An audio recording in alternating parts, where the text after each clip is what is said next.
एक व्यक्ति था। उसके गुरु एक सन्यासी थे। वह व्यक्ति दुनियादारी से ऊब सा गया था।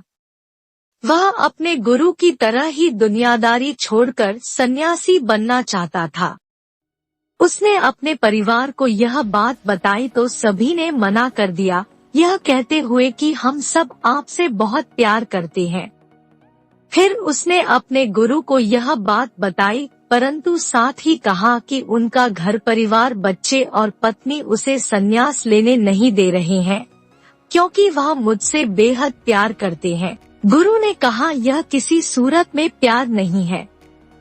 गुरु ने उसे बहुत समझाया पर वह व्यक्ति नहीं मान रहा था। फिर गुरु ने कहा, अच्छा ठीक है। गुरु जी उस व्यक्ति को मठ में ले गए। इसके बाद गुरु ने उसे योग विद्या सिखाई, जिससे वह अपनी सांसें रोककर मुर्दे जैसी अवस्था में घंटों तक रह सकता था। यह सब सिखाने के बाद गुरु ने उसे एक योजना बताई और उसे घर भेज दिया। दूसरे दिन वह व्यक्ति अपने घर पर मुर्दा पाया गया। परिवार के सारे लोग इकट्ठे हो गए। सभी रो रहे थे, विलाप कर रहे थे। वही उसकी पत्नी सबसे ज्यादा दुखी हो रही थी। पूरे घर में कोहराम मच गया था। सभी की आंखें नम थी। वह व्यक्ति मुर्दा अवस्था में था, मगर योग अभ्यास से आसपास के माहौल को महसूस कर सकता था और सुन सकता था। उसे बड़ा सुकून मिला कि उसका परिवार उसे कितना प्यार करते हैं। अंततः उसने संन्यास का इरादा त्यागने का फैसला कर लिया। कुछ ही देर बाद उस व्यक्ति के गुरु वहां पहुंचे। गुरु ने सभी को शांत किया और अपने शिष्य के पड़े शव को देखा। कुछ देर शव को देखने के बाद उसके परिवार वालों को कहा, इस शव में जान फूंका जा सकता है। इस व्यक्ति को मैं अपनी विद्या से जिंदा कर सकता हूँ। यह बात सुनकर घर के सभी लोग बहुत खुश हो गए।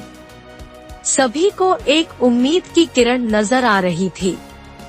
फिर सभी ने उस सन्यासी से कहा, तो आप यह काम जल्द से जल्द करिए। इस पर उस सन्यासी ने कहा, एक समस्या है।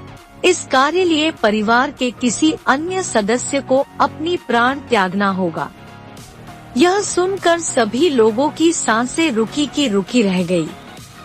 सभी ने एक दूसरे को देखा। सन्यासी ने परिवार के सभी सदस्यों से एक कर पूछा, पर किसी ने भी हाँ नहीं कहा। सभी ने अपनी जान की जरूरत बताई और अपनी जिम्मेदारी भी।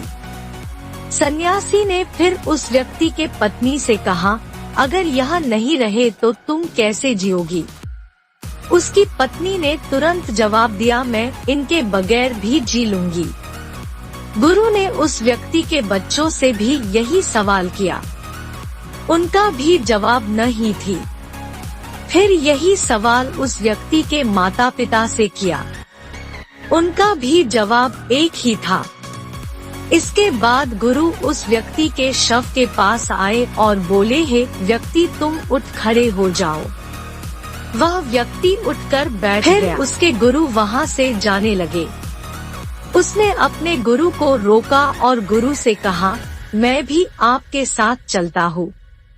अब उस व्यक्ति को समझ में आ गया था कि उसकी जरूरत उसके घर में कितना है।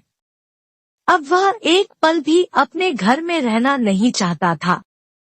इस कहानी से हमें यह सीख मिलता है कि आपके होने न होने से किसी पर ज्यादा कुछ असर नहीं पड़ता है।